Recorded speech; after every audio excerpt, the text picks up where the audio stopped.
What's up, everyone? Welcome to the Power Play with CJ. I want to focus in on the trade rumors surrounding Ryan Nugent-Hopkins and what it could mean for the Oilers going forward. I'm going to come right out and say this. I've never been Nugent-Hopkins' biggest fan. I think he's a good player. I don't think he was the best player in that draft. I think he put up video game numbers in the dub and was like, I think he's a good player. I don't think he's like, I don't think he's an unfathomable guy to trade or. I think, as the old saying goes, even Gretzky was traded, and I don't think trading him would be, if you could get the assets you need in other areas of your Edmonton, why wouldn't you do it?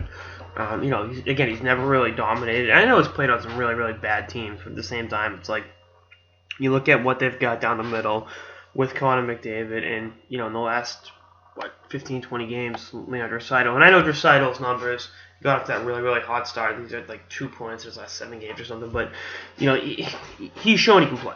I think he's a capable second-line center that has size and, can be a good complement to McDavid, where I think Nugent-Hopkins still just doesn't have what it takes to be a number one, or number 2 center in the Western Conference.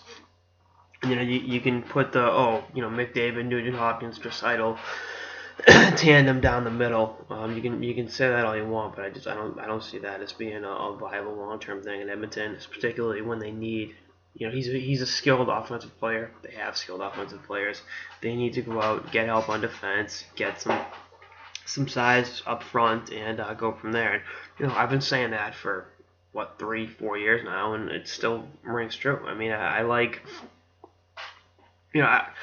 Anyone saying trade Taylor Hall, I think, is foolish because I think he has what it takes to be, the big piece of, a good Edmonton team when they finally get there. I think Nugent-Hopkins, is making $6 million a year. I think you can trade him for help on defense. I mean, I don't know if Montreal would be in on him, or I think Nashville, God knows they have enough defensemen, and then sweeten the deal with the draft pick or something. I mean, I don't know. I think there are definitely takers for him. I think in the right system he can do great. I just don't see him being the best fit for this Oilers team. And if that, gets me lambasted, I don't give a shit. That's the way I'm looking at the situation.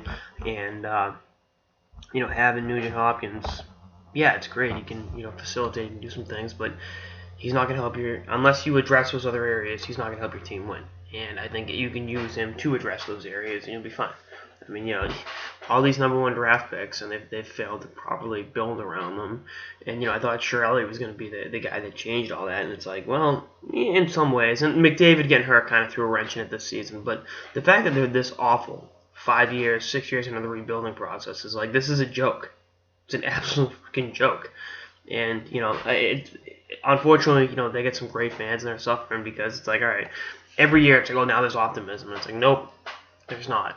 And it looked like this was the year with McDavid, with, the move Australia made during the offseason, signing Sekera, trading for Griffin Reiner. Neither one of those deals look great right now.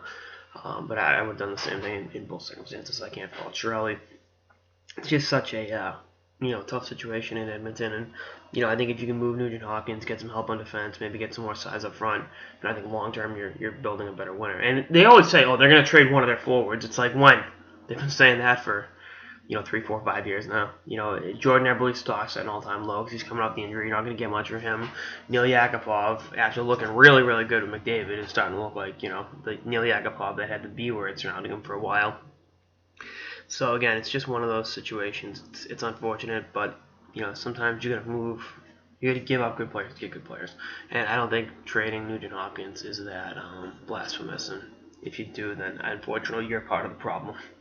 Anyway, that's all I got this episode of the Power Play with CJ. Stay tuned for more episodes with the season and beyond. Later, guys.